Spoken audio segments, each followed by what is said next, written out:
Pro. Lady, the problem isn't in my pants.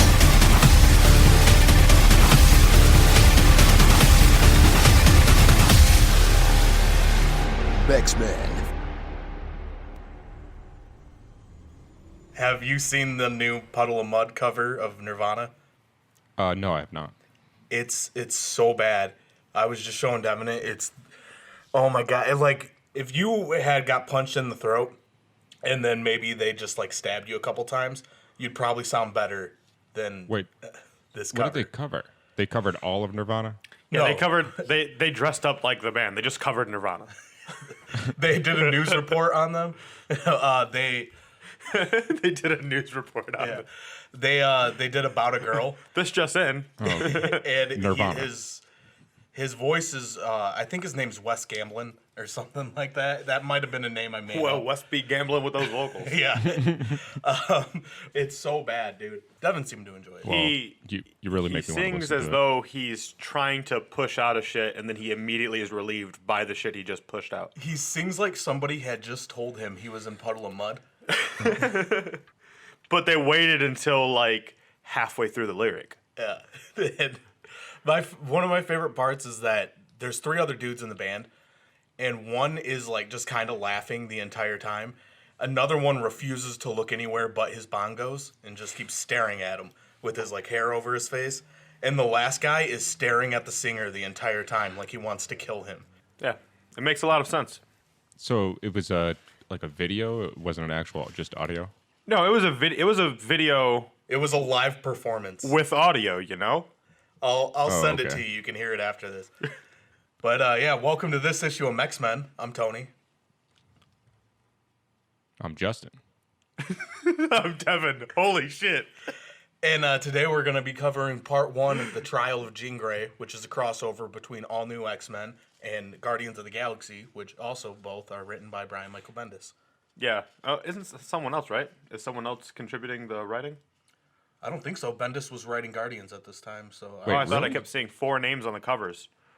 I mean, there might have been a different artist that switched between them, but Bendis was.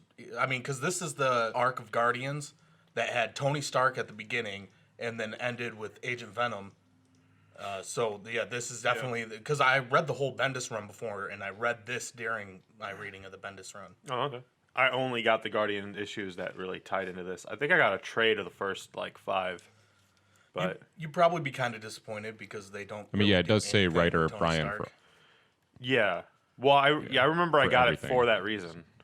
Yeah, but the Agent Venom stuff's pretty cool. That's where they get into the whole like setting up of The Clintarch. the Clintar planet, and then Donny Cates just came in it later and took it a whole step further.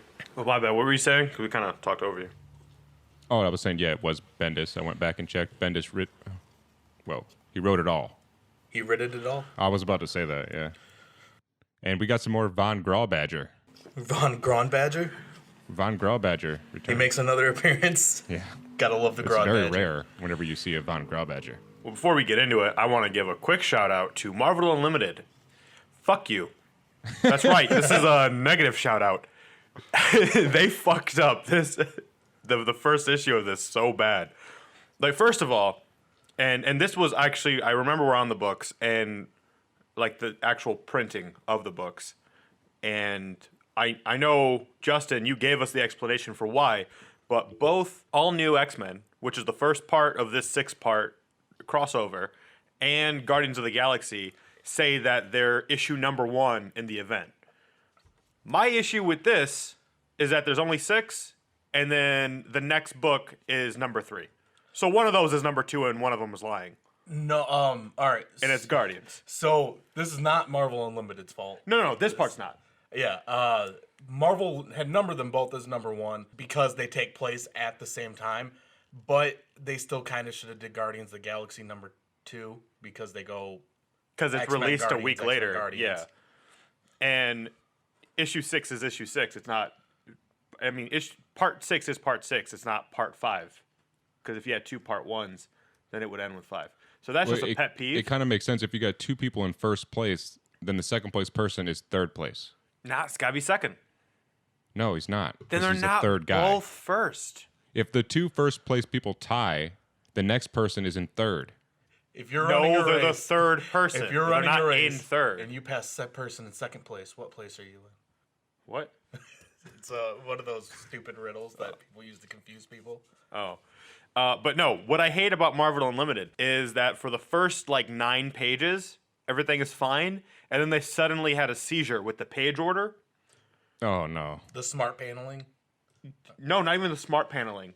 Like, the actual page, because Marvel Unlimited does a thing where you can go into the smart paneling where it goes one to the next. Basically, it tells you what panel is the next one to reach, so when you tap to go over to the next page, you're just zoomed in on the next panel that tells the story. Except with Marvel Unlimited, that feature's so fucked up that you end up skipping half of a page multiple times for no reason, and you actually miss a bunch of the content. So what I end up having to do is turn my phone sideways so I have a wider view and just scroll the entire page as a whole. But even then, their whole pages were out of order. So the fight, you know... That's weird. I didn't have any issues with that. Everything seemed to be perfectly in order. The only issue I had was that sometimes they cut off a speech bubble in the smart paneling. That's annoying. But, you use Comixology, right? No, I use Marvel Unlimited. Weird. Okay.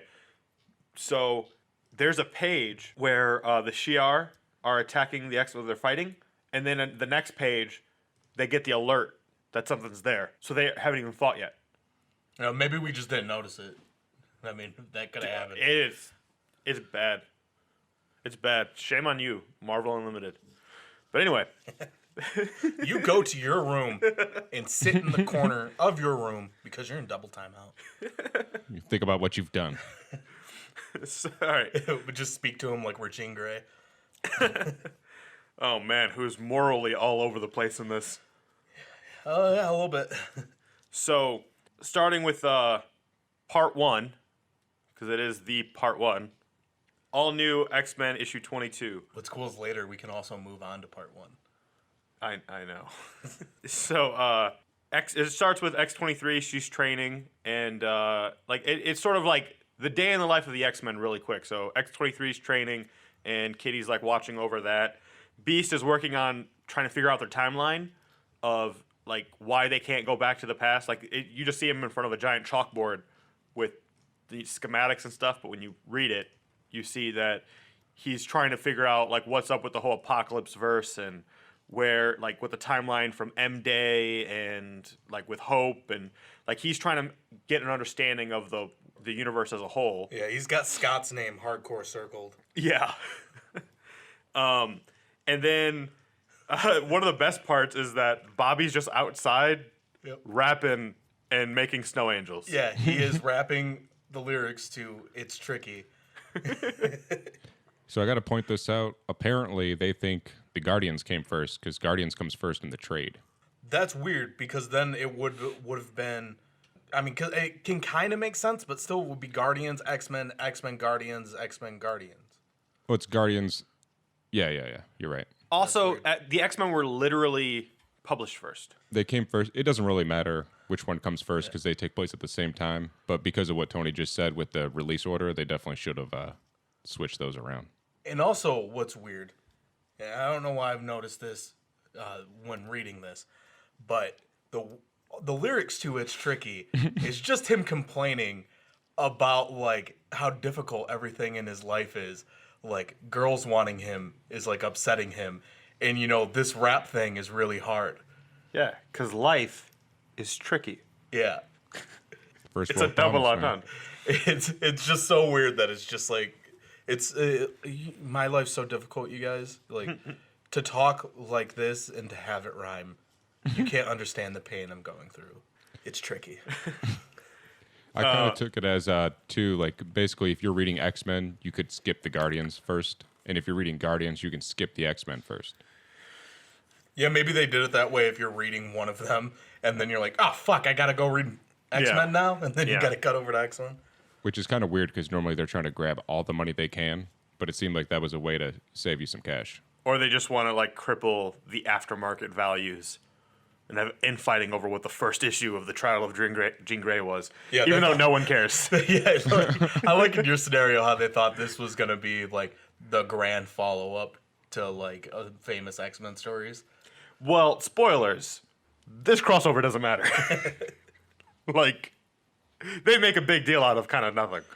Yeah, it is. It is more just a continuation of how last week we covered the Uncanny X-Men and how they were, or it might have been a couple weeks ago, but how all their issues were just setup issues for other thing. And this is like a crossover event that's setting up a limited series with Cyclops. Yeah.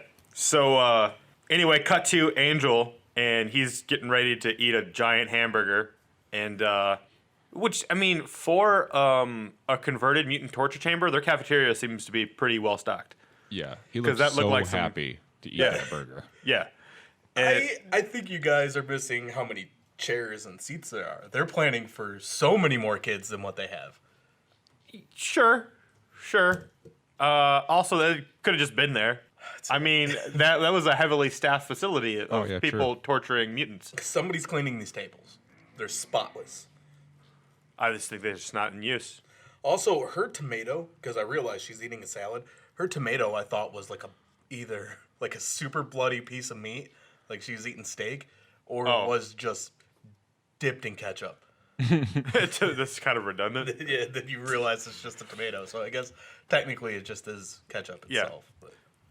But yeah, anyway, so Scott shows up, sits next to Angel, and then Jean shows up and she sits next to Angel. And then it gets real awkward because Jean starts to have this argument with Scott because she's reading his mind, and Angel's just in the middle, sort of having to deal with the fact that they're arguing around him.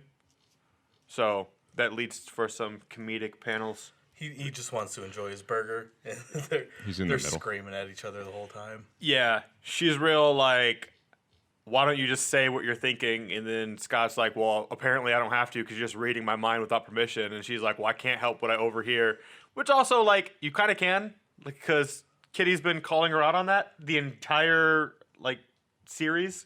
Yeah, it's awfully convenient how she just is overhearing all these Yeah. things. I think you just don't know how to use your powers, and you want to read everybody's mind, so you're allowing yourself. Yeah, so she's giving him kind of a lot of shit for just having thoughts and not saying them out loud. And then when every time he speaks too, like, he is incredibly polite.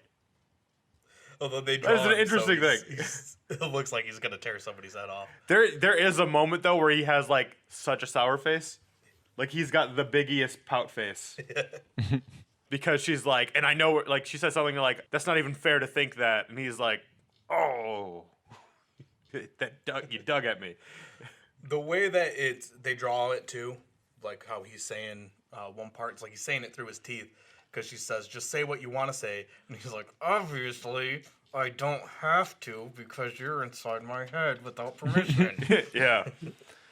And also maybe it's not stuff he wants to say in front of Angel. So it is also kind of fucked up that she's just like yelling stuff out at him. You're allowed to have your own thoughts. Yeah. Don't It's need the drawn thought well police. because it cuts from Jean to Cyclops, Jean to Cyclops, and you like forget Angel's there, and then it zooms out and he's right in the middle of them arguing. Yeah. And it's funny because like at one point Scott's like, well, oh no, he brings up how, you know, with their whole like relationship and life, and like he only has pieces of it, he doesn't actually know what's going on, and she knows all of it, and she's like, you think I asked for this? And it's like, well, you literally did. She literally did tell Beast, hey, show me everything. She literally asked for it.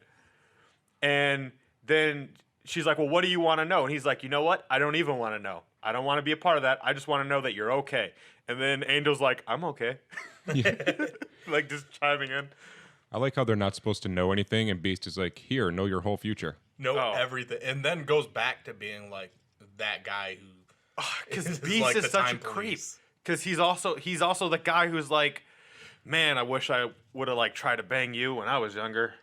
Yeah, it like just you look so beautiful now. Oh, fucking creep. He's like, yes, Gene, what's mine is yours. Take all my thoughts. And anything that they would do has to be bestiality. Oh, jeez. By definition. Yeah. Yeah, so that's pretty great. Then she storms off because she doesn't like where the conversation's going. And then Scott, because at one point too, doesn't he say like, look, you're like one of, if not my best friend, and like this is all weird, like. Because for him too, like he was in the middle of writing the love letter, right? Yeah, and then she all just- this happened. Now she's throwing her salad everywhere. And Yeah. cooking No, what burgers kind over. of crap is that? Left a mess? I know. Left a mess. Destroyed his burger. Well, and He had all to put that Scott thing back wanted, together. all Scott wanted was his Coke. It's the only thing. The whole time he's just drinking that Coke. Puts it on the table for 1 second. She knocks it over, and then you see him like Pick it angle back his up. Coke, and he's like, "Fuck, it's out." And then that he's not being rude to Angel. He says, "Excuse me," because he needs another drink now. Yeah. Yeah. Well, he had the short end of the stick because Angel has a huge burger. Scott has a crappy looking sandwich. That thing looks like a bologna sandwich. It does look pretty shitty. I mean, maybe they made their own food, or they probably bought takeout, and he's Or- loaded. Angel Angel's just got there rich. first, and he made like the best lunch. He used and all the ingredients. Yeah, and they had what was left. I love the idea that they have 5 lunches, all varying in quality. So if you get there late, like you get the worst thing. But I love that, like when they finally leave, Angel's just like, that was really uncomfortable. Like Bobby would have loved that. Yeah. Which is true. Yeah, he would have absolutely loved that. Yeah, and so Bobby, it goes back to Bobby. He's outside making more snow angels, and you see that he's actually made a giant line of snow angels, like going on for yards. Like an endless line. Yeah. And he's still singing Tricky, which he's had to have started it over a couple of times. And then suddenly lights appear in the sky, and he's like, "Oh, what's that?" And then it just starts blasting the shit out of where he is. So that seems pretty rude. It is mean. Yeah. Like aliens are always doing that in Marvel.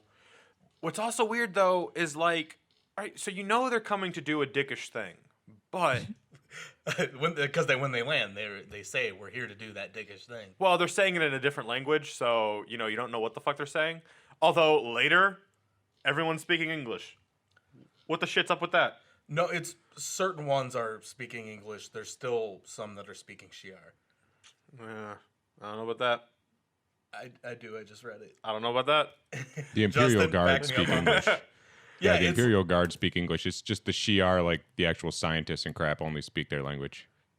Yeah, but even that. Okay, Yeah, and the soldiers. It's always the soldiers and stuff that are speaking it. so People we don't care about. Yeah. yeah, but like, aren't the relations supposed to be good in a general sense between the Shi'ar and Earth because of the X-Men? Yeah. Like, because in Wolverine and the X-Men, Gladiator's son is attending the school. Yeah, but Phoenix. No, that doesn't even make sense. Because the Phoenix was involved during the whole AVX stuff, and Gladiator, like, if you read the Wolverine and the X-Men stuff, that was mostly about Gladiator trying to take his son back because of it, and him deciding to stay with the school and everything.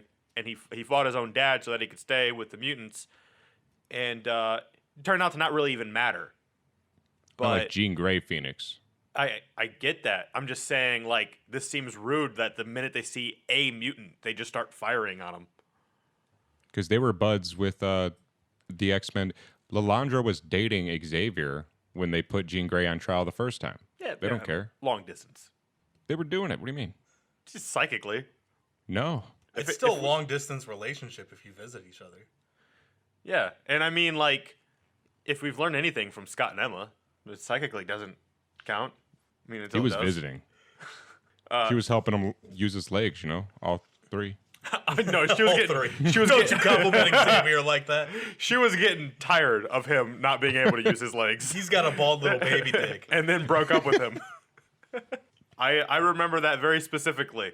That like he had working legs, and she was just pissed off that like, fucking get up, man. It's all in your Just walk. mind. Yeah, I do. Now that you said- I do remember that being a whole thing where she's like, "Dude, just get up." Like, She's like, look at me. This is how you do it. You just walk. I know you can do it. You're really hamming up this wheelchair thing. It's like also you're the most powerful psychic of your planet, and it's psychosomatic for you that Yeah. you can't stand up. You claiming it's in Yeah. your head? Like, She's tired of that stuff. He's like, wheel me to the fridge. oh no, the electric motor doesn't work anymore. So Get to be a sandwich. as Bobby's getting attacked, an alert goes off inside of the school, letting them know, oh shit, stuff's happening, and they break through the I guess some doors attached to the school, and then right away they get shot in the face by Cyclops, and then the X-Men charge at them, and they're fighting, and Kitty's like she recognizes them, and she's like, I got this. She goes to like phase to fuck up their armor, and gets electrocuted by it. And then they each get neutralized because they're prepared for who they're coming to fight. And obviously, these young X-Men have no idea who the Shi'ar even are. I like that they drew, though, a laser being shot at Kitty, and her just, like, it's phasing right through her forehead. Yeah. I liked X-23's response there. She's like, that was a mistake. Runs up there and starts slicing and dicing. Yeah, and they neutralize them with these weird spheres. Yeah, they were spheres. They're not domes. Yeah. But they're orbs. Yeah. Full-on spheres. And then, like, Cyclops ends up frying himself because he shoots his optic blast and it reverberates to him. But then, like, that's also not even how his powers are supposed to work, so that was weird. Yeah. And then they capture Jean, they extract her, and while they're doing that, like, Iceman sees that happen. He tries to intervene and catch her, and they hit him with one of those, not domes. Spheres. Yeah. Sometimes he uses his power pretty sweet. Or really, it's the writer, obviously, but he threw that big fist. That was awesome. I find it funny that when they do take Jean Grey, Warren tries to fly into space after them. Yeah, but I mean, He it was notices a, it was like, a right nice away. gesture. He You was know like what? one of those dudes who tries to run after a car, and you know he's not going to catch the car, but he tries. He's like, whatever. You know what though? He did more than either of the two flying people did in the Amazing arc we just covered, where like at either point, Fair. they could have flown to the ship that they were becoming stranded from, and they could have caught that. And he's like, you know what? I'm gonna catch a spaceship. He's wrong, but there was effort. He tried, at least. Yeah. He tried so hard. And so apparently I feel those like you're trying really badly to reference Linkin Park and you won't pull the trigger on it. Dude, I almost made a joke earlier on our thread when you said I'm calling and I was gonna write I'm crawling and then like in my skin. Calling in my skin. Well, I was like, oh no, it's gonna take too long. But anyway. I love Star-Lord's reaction when they come down. Yeah, Because the Guardians get there. Yeah, so they're like, oh fuck, we can't catch them, and then they're trying to figure out who it was, and Kitty's like, well, I know who it is. It's the Shi'ar. And Laura looks up and she's like, well, they're coming back. And obviously it's a spaceship and it lands, but it's the Guardians. Yeah. Star-Lord gets out and he's like, hey, we're the Guardians of the Galaxy and we're here to... Fuck, we're too late, aren't we? Yeah. It was a pretty funny moment. Because they were too late. Barely. Just wanted to sit in that for a minute. Nice. Let it stew. Soak in it. Yeah. So we got the normal Guardians members like from the movie, except we got Angela there. Yeah. Who this is? was... Because their team was a little bit different, and this was during the time where they were like, get new members and get rid of them. But Tony Stark, like, as we're about to see, he leaves at the beginning of this. Yeah. And Angela is a character who's actually from a different universe entirely, and by which we mean like comic universe. Like she got inserted into this one through, was it Age of Ultron happened around this time? There were a bunch of timeline stuff that happened, that why there's a rip in the time-space continuum. And then she ends up in this universe. Either Age of Ultron or Original... Or no, not Original Sin. Original Sin hasn't happened yet. So yeah, I feel like Age of Ultron's after this too. No, it's during or before. Just before. But yeah, her whole thing is she's an angel from the Spawn universe. And what's kind of cool is in her last appearance in Spawn, it's shown that she gets transported into another dimension. And then years later, her first appearance in Marvel is her popping up in the Marvel universe. And You're talking about Spawn. Yes. Yeah, Spawn. And Angela's she's an angel from Spawn. And Spawn. Poison. But she shows up in the Marvel universe, and now they kind of go with the same backstory, but now she's an Asgardian. Yeah, she joins the Guardians, and Peter's like, "Shit, you knew John Leguizamo? Dope." Really, you're not. You would be more impressed by Michael Jai White. I know, but I already said Michael Jai White, so I didn't want to name drop him. You can name drop Michael Jai White as much as you want. Anyway, If you're listening, Michael Jai White. and honestly, I like because the martial artist in me would love to meet Michael Jai White, but every other part of me would be more excited to meet John Leguizamo. I'm not disagreeing with you. It would be cool to meet John Leguizamo. Yeah. So, You'd be like, bruh, I love the pest. dude, That was- stinky dinky. that was my fucking life from like I don't know, 8 years old to 16. Yeah, Fucking love that movie. That's sad. It was probably out after I was 8. I don't know. The pest came out way before then. What was it? It was the 90s. Yeah, So I was 8 in the 90s. at some point, yeah. Just very specifically during 1 year in At the 90s. one time. Yeah. 99. All right, so Guardians? Yeah, so Yeah. Guardians. So part 2 in this crossover, Guardians issue 11. And we holy shit, if I can get words out. We rewind all the way before Jean gets captured, and Star-Lord is just hanging out in nowhere. Literally.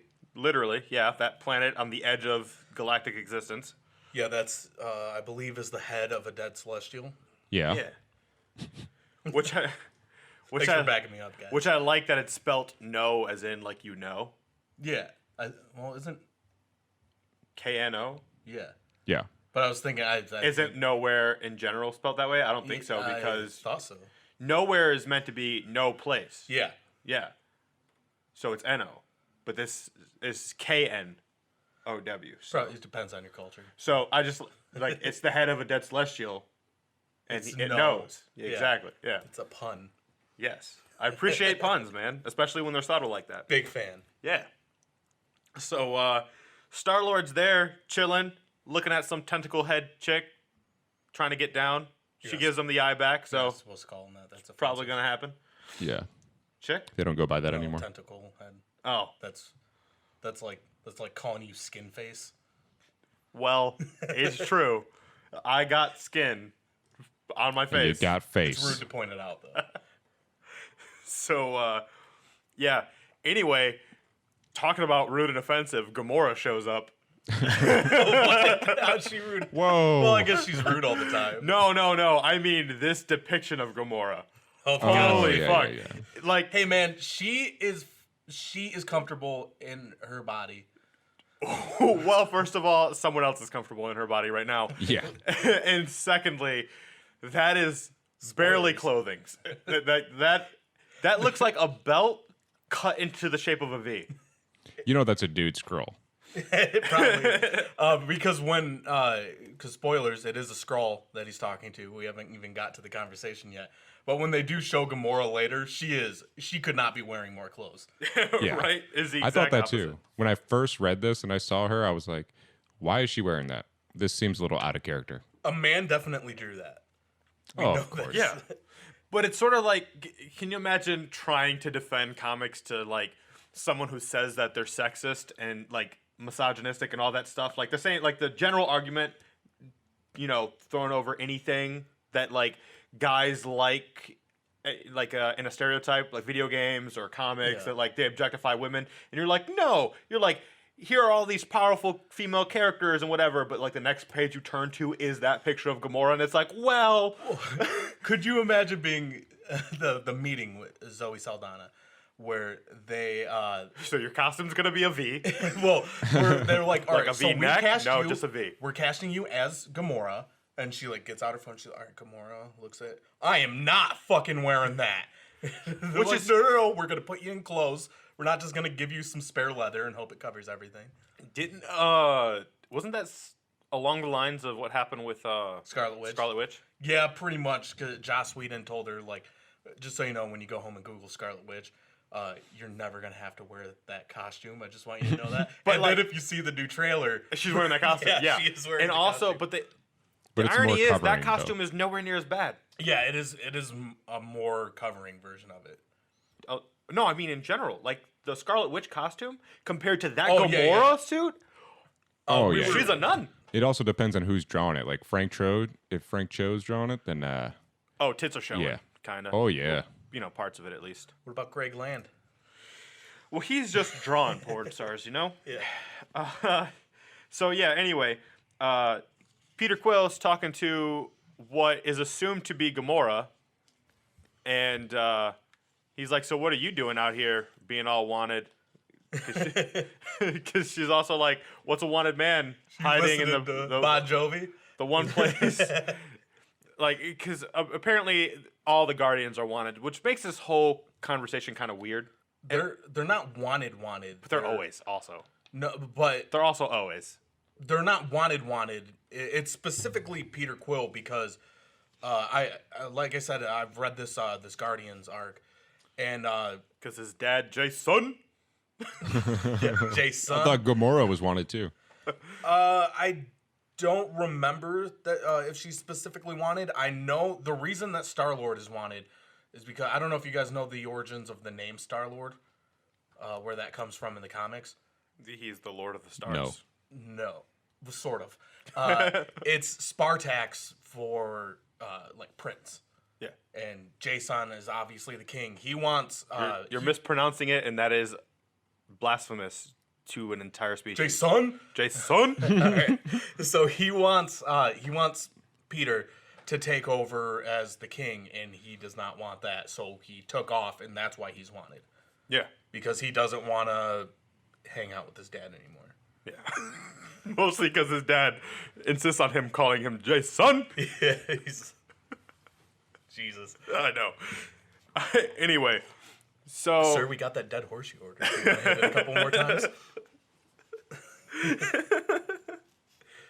So it turns out like there's some banter here and it's fun, and there's like a waitress with a tray of shots, and Star-Lord takes one. He takes the shot, and then he's like, well, before we talk anymore, I want you to look down at your belly button here and see my dope, super awesome gun that they never use in the movies. Pointed right at you. Now, who are you really? And they're like, oh, man, you caught me, but also, I already got you because I drugged that shot. They use it in the movies, but it just shoots pews. It doesn't like do nearly as much as it can do in the comics. No, they don't have that gun.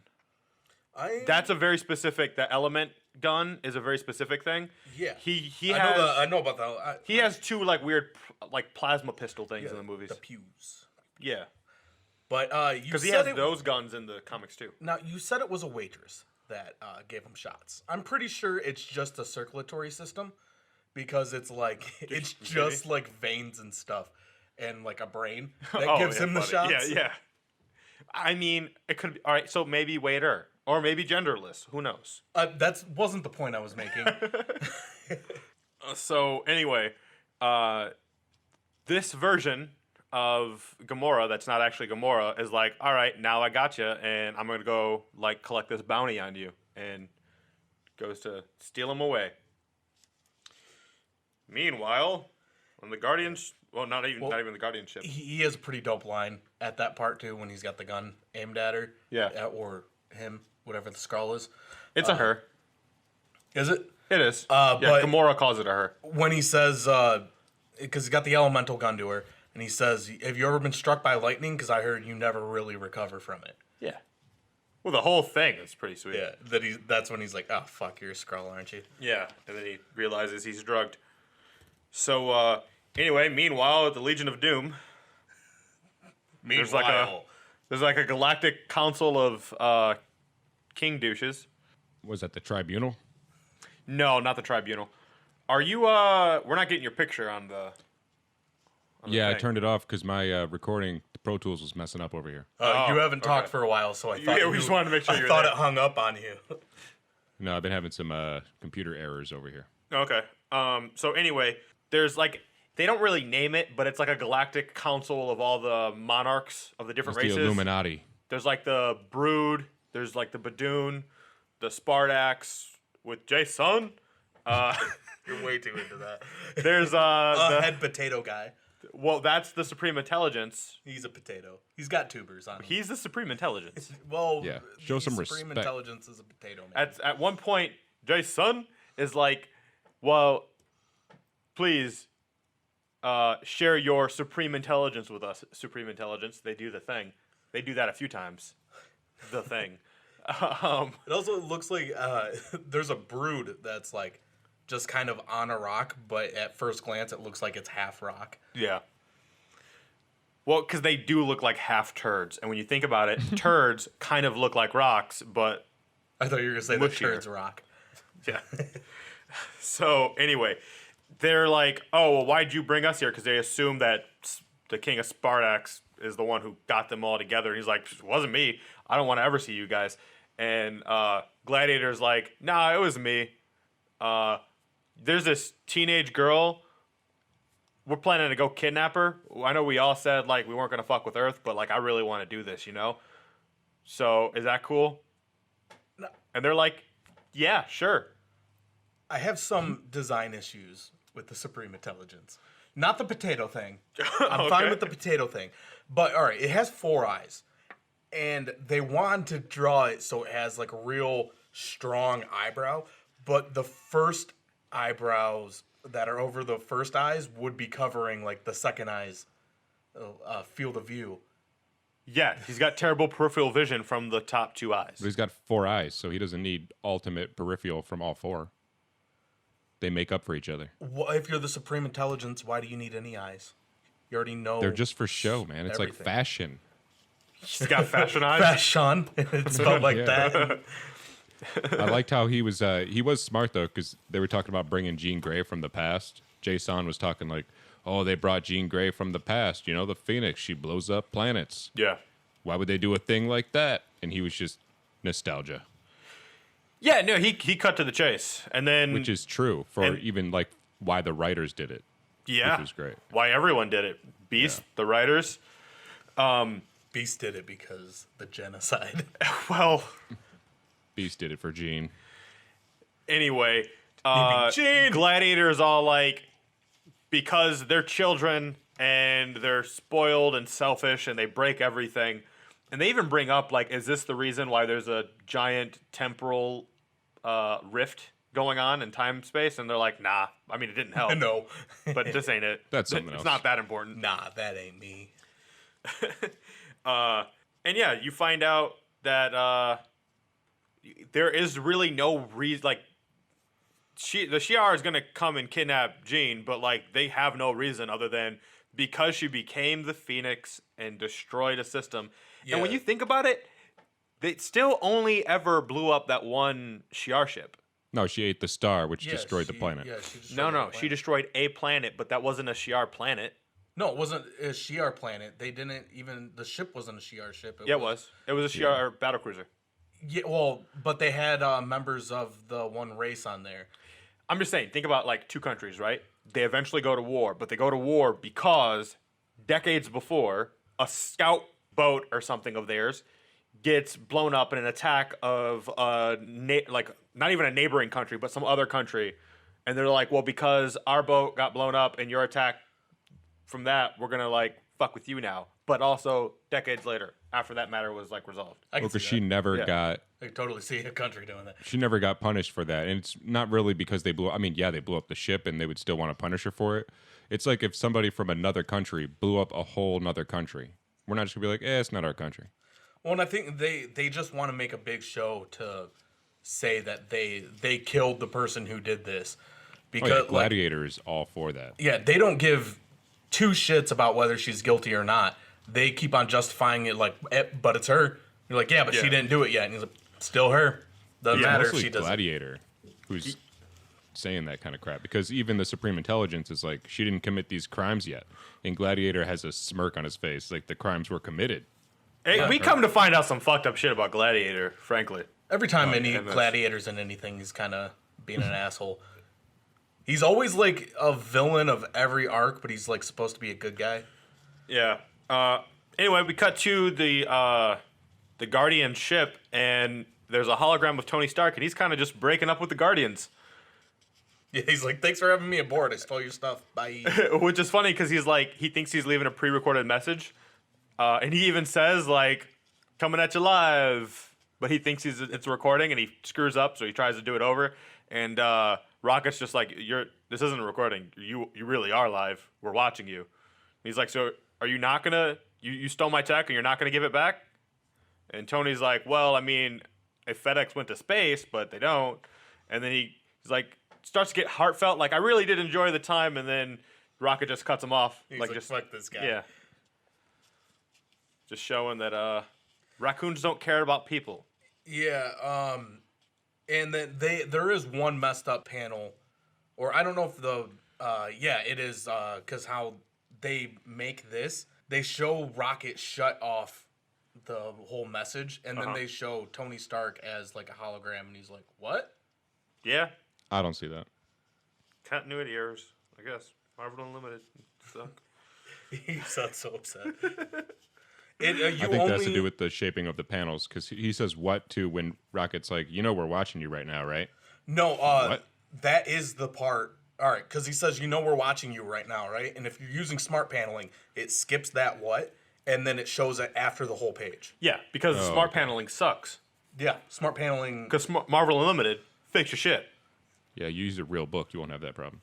We're in a global crisis right now. We are. I mean, the real book is actually That is in a true. different house in a different city, and I can't drive there and get it. I got an issue at home. You can grab that. I can't deal with all your issues in your home. But yeah, I'm about to say, you have an issue so right many. now, man. There's so many issues. So anyway, back to nowhere, we find Angela and Gamora dressed way more appropriately. Gamora. Angela, oddly enough, not at all, but Gamora, Hey, head to toe armor. strong, independent woman. She can wear whatever she feels comfortable in. I do like the contrast, though, of Gamora's even wearing a hood. Like, compared to the other Gamora.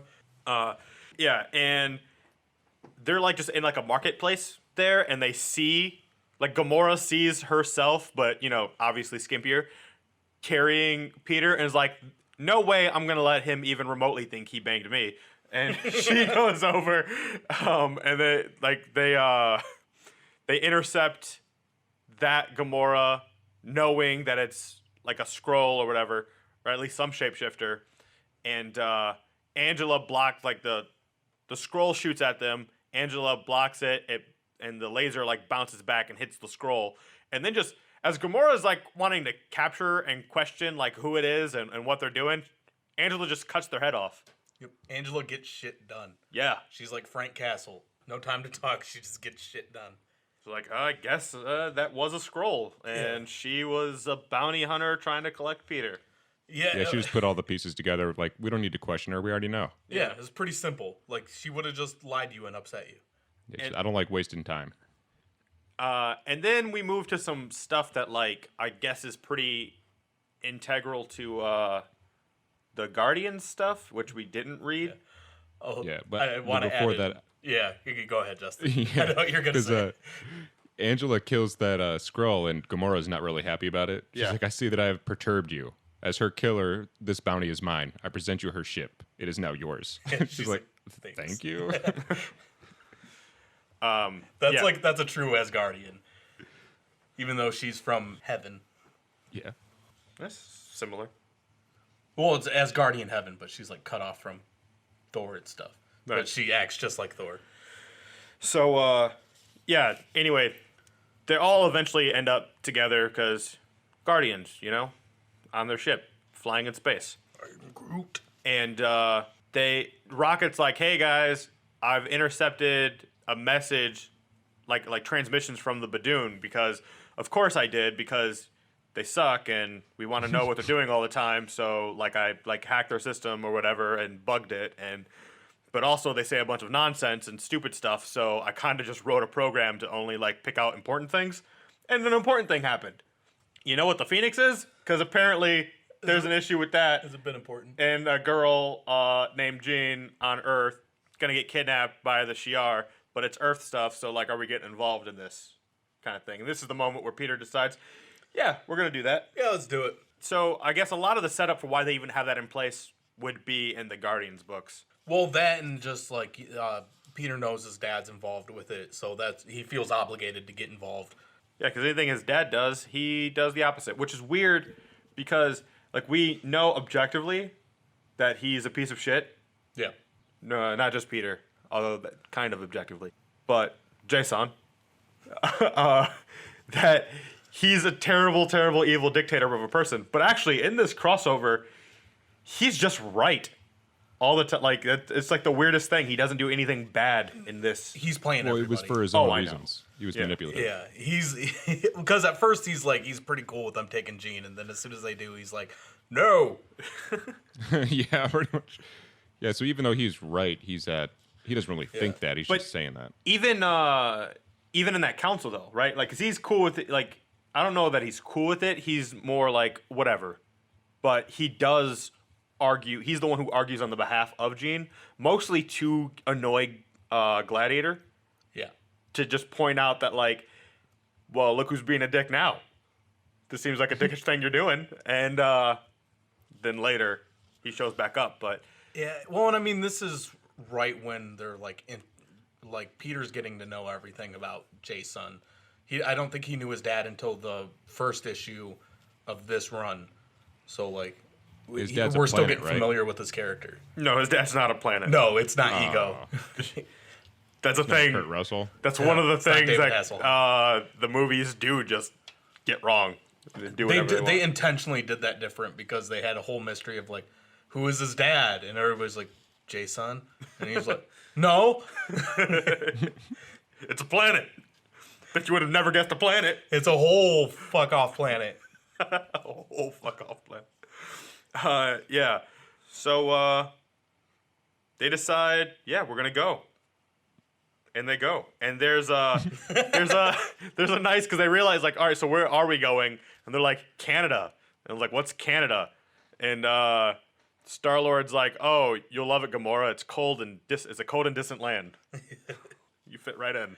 Yeah, they throw in a little shot at Canada there. Yeah. And then at one point, Drax is like, I still think this is a trap. And Star-Lord's like, well, I mean, like, Jean Grey, my dad, the Badoon, Shi'ar. I mean, if it's a trap, it's a pretty fucking good trap. Because Yeah. Canada. Yeah. He just jumps in. Yeah. And that's where they tie in one and one because he ends up showing up there and it's too late. It's pretty cool though. 'Cause, they have issues tracking. The Guardians have issues tracking the ship that's going to take Jean Grey, and it's pretty cool how they actually do end up tracking it because they can't use traditional stuff to track it. They gotta notice changes in the pattern of the Earth as they're moving through it to know where they're going. Yeah. And So that was that's pre- just that was something pretty that it's cool because it shows off How good not Rocket only is. how good Rocket is and how good the ship is that they're trying to track. Yeah, the Shi'ar are pretty technologically advanced.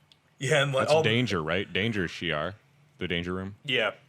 yeah, and everybody, all the Guardians are pretty comfortable with them going after, and Rocket's the only one who knows if I can track them, they know I'm after them. Yeah. So now, part 3, all new X-Men 23. Now it starts with Cyclops is sort of dreaming about Jean, and wakes up, obviously with a boner, but Yeah, with a group of people. literally everyone is staring right at him. They didn't draw it, but it's heavily implied. They all saw it grow. Yeah. I mean, they're only wearing skin tight everything. Maybe because of that, it's so skin tight that a boner cannot even can't grow. penetrate. It's just pushing his boner away. They probably wear a cup. But That's a good point. then ow. Ow. That's what woke them up. He filled the cup. But I didn't even realize Scott was knocked out like that. That wasn't clear at the end of X-Men. But I guess at the end of the Guardians issue, he's not in that scene. It's all the X-Men but him. So I don't know. I just felt thrown off by that because that implies that when he got trapped in the sphere, he knocked himself out with his own power. which Yeah. he can't do.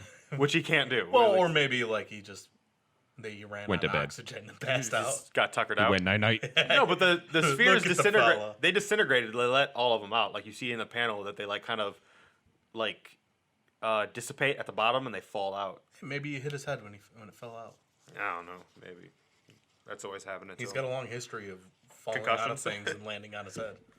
Maybe that's the problem with older Scott Summers all this time. Just CTE. It's Like just too many concussions Are we over about time. to get into Chris Benoit again? He got hit in the head with a goal ball twice, so he's definitely just asking for it. Well, he only asked for that once. He was like, "Use your power." The Never mind. ending- Stop using your power. The ending of X-Men is gonna get real dark with the CT of Scott Summers. We should have had that in X-Men: The End. 'Cause I think the two most famous cases are Chris Benoit and O.J. Simpson. Whatever it is, whoever his closest Hispanic friend is, he just can't die because it'll send him over the edge. Yeah, gold balls. All right, so Cyclops wakes up and everyone's just staring at him, and Rocket makes a joke of how like, "Hey man, you were the one looking like you were about to kiss me, so back away from me," you know. But he's also like right on top of him, so that was weird. Yeah, I do want to add that I don't really hear anybody talk about it, but I got to give Bradley Cooper some credit because I do read his voice when I Every hear time. Rocket. Yeah, definitely. I remember specifically thinking, "Oh, this is gonna be the dumbest fucking character." Yeah. I had no faith in Guardians of the Galaxy. I had no faith in Bradley Cooper as a voice actor. Vin Diesel as a tree? Yeah. Well, that was fine. I didn't I'm want him just to do saying, like, anything else. you hear what it's supposed to be on paper, and it's like, for real? This? The- Dave Bautista? The main is guy a main is character? the chubby guy from the Parks and Rec. I liked him, I mean, because I like Parks and Rec, but like, Yeah. yeah, as like I the main liked Batista, superhero. but I didn't think he was gonna be great in Guardians. yeah. Turns out he's the perfect Drax, and also probably the perfect Kratos if they make a God of War movie. All fantastic. Just a lot he more doesn't have acting, to change though. his clothes.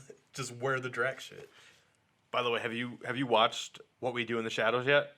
No, just the first episode. He's in an episode. Is he? Yeah. That's awesome. So, Is he cut. the Invisible Man? No. Cut to Jean. She's in a sphere in Shi'ar custody, and she's waking up, and they're transporting her, like, through all the channels of, like, getting to Shi'ar space and then getting to the throne world and all that stuff. And, what's his name? Gladiator. He shows up, and he's like, "Hey, fuck you." And she's like, "I don't even know why you have me here." And he's like, "Because you are gonna do some crimes, and you did them, and you will do them, and you figure that out. We're right, I'm just and now noticing, get her out of my sight." I'm just noticing how stuck in the '90s that Gladiator is, because like he's stuck on the whole Jean Grey thing, the whole Phoenix thing. Can't get over that. Wears a cape and has a mohawk. Yep, This dude is stuck in the '90s. yep, hardcore. And then cut to back on the ship. Like it bounces back and forth between Jean's perspective and the rest of the X-Men and the Guardians. And there's a whole like bit about how this can't be true. Jean would never do anything, and then Rocket kind of trolling him, just like, well, yet. It's like, Jean would never blow up a planet. Well, Well, she does. Yet. She will. This can't be right. Yet. And then they're like, well, why are you guys even here in the first place? And Scott's just like, 'cause of lies. And we get more shut up soon too. Yeah. More shut ups yeah. in that scene. Kitty. She tells Rocket to shut up. Angel tells him shut up. Or one of them, and then one of them like seconds it, like, yeah, shut up. You shut your mouth. You talking raccoon. How dare you have. Bobby's just so Words. excited to be hanging out with a raccoon. Yeah. Well, he's excited. Well, no, Beast is just excited to be in space. Has no perspective. Because Bobby says, "I just like talking to talking raccoon. It makes me feel like a Disney princess." Yeah. And Beast is like, "Well, we're here because princess. And he's Foreshadowing. Like, yeah. Oh god. And he's like, Foreshadowing that they're gonna be bought by Disney. yeah. And I think they were well bought by Disney. I think at this point Justin really did leave. But Bobby's like doubles down on the whole princess thing and says like, I make a better Disney princess than you, like completely misunderstanding what Beast was talking about. I didn't know you were a Nancy. That was like their insults back then, right? Yeah. Yeah. Anyway, Scott's like, yeah, it was all a lie. Why we're here? Something about genocide that didn't happen. Now we're in space, so this all sucks. And I mean, thank you guys, but you guys suck. Shi'ar Fuck sucks. you guys. Yeah. And suddenly, the start. Well, not the. Jumping ahead, the Guardians start getting attacked by a Shi'ar like battleship that just happens to be around.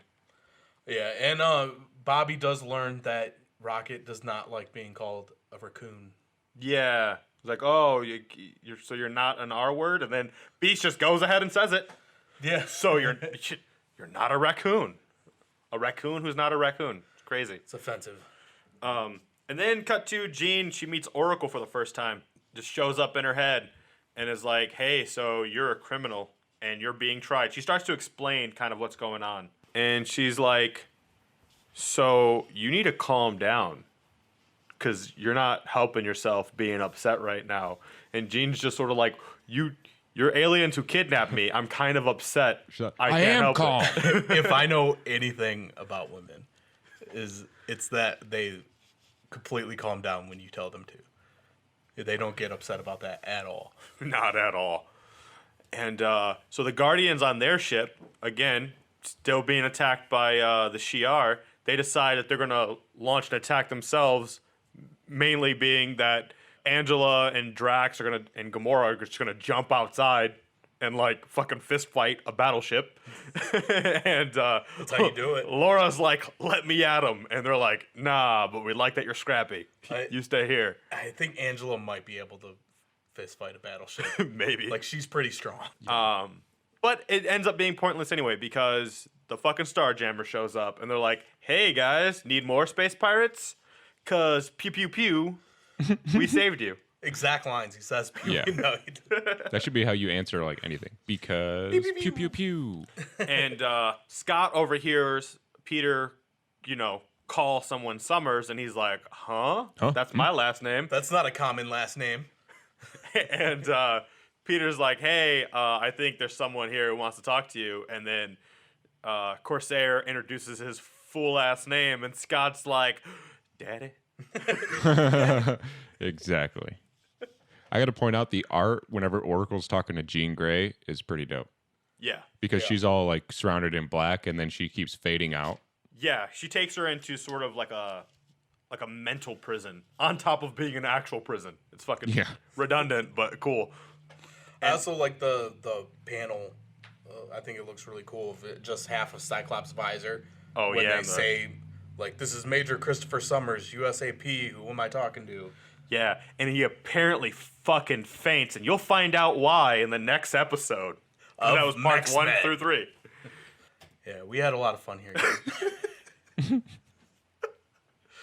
It's a nice cliffhanger right there. Yeah, we'll be continuing this next week on issues 4 through 6, or if you want to get into detail on what the actual, because you like to do that. Oh, yeah. When I Well, say because, I mean... You if like you're- to be specific. No, not just because I like to be specific, but you have to specifically, like, if you're using an app like Marvel Unlimited, you have to know the specific issues because they don't make just it- they lump should- the events. They should add in, like, a trade section. Yeah, I was about to say, are the trades not on Marvel Unlimited? No. Unless it's, like, a graphic novel that only appeared that way. Because even if you're reading, say you're reading this, like you downloaded, like I did, all 6 issues, right? The 3 of the all new, the 3 of the Guardians, and they go all new Guardians, all new Guardians, all new Guardians. And once you go to click next on the episode log, it takes you to the next one of that title, not the next one of the event. So you're still fucked up. Like you have to go That's a back pain. outside of all the issues and then specifically select the correct one for the next chapter of the You got to event. file a complaint. Also, Where's This Karen? whole episode has been a complaint. Consider it filed. There is a book called All New Guardians.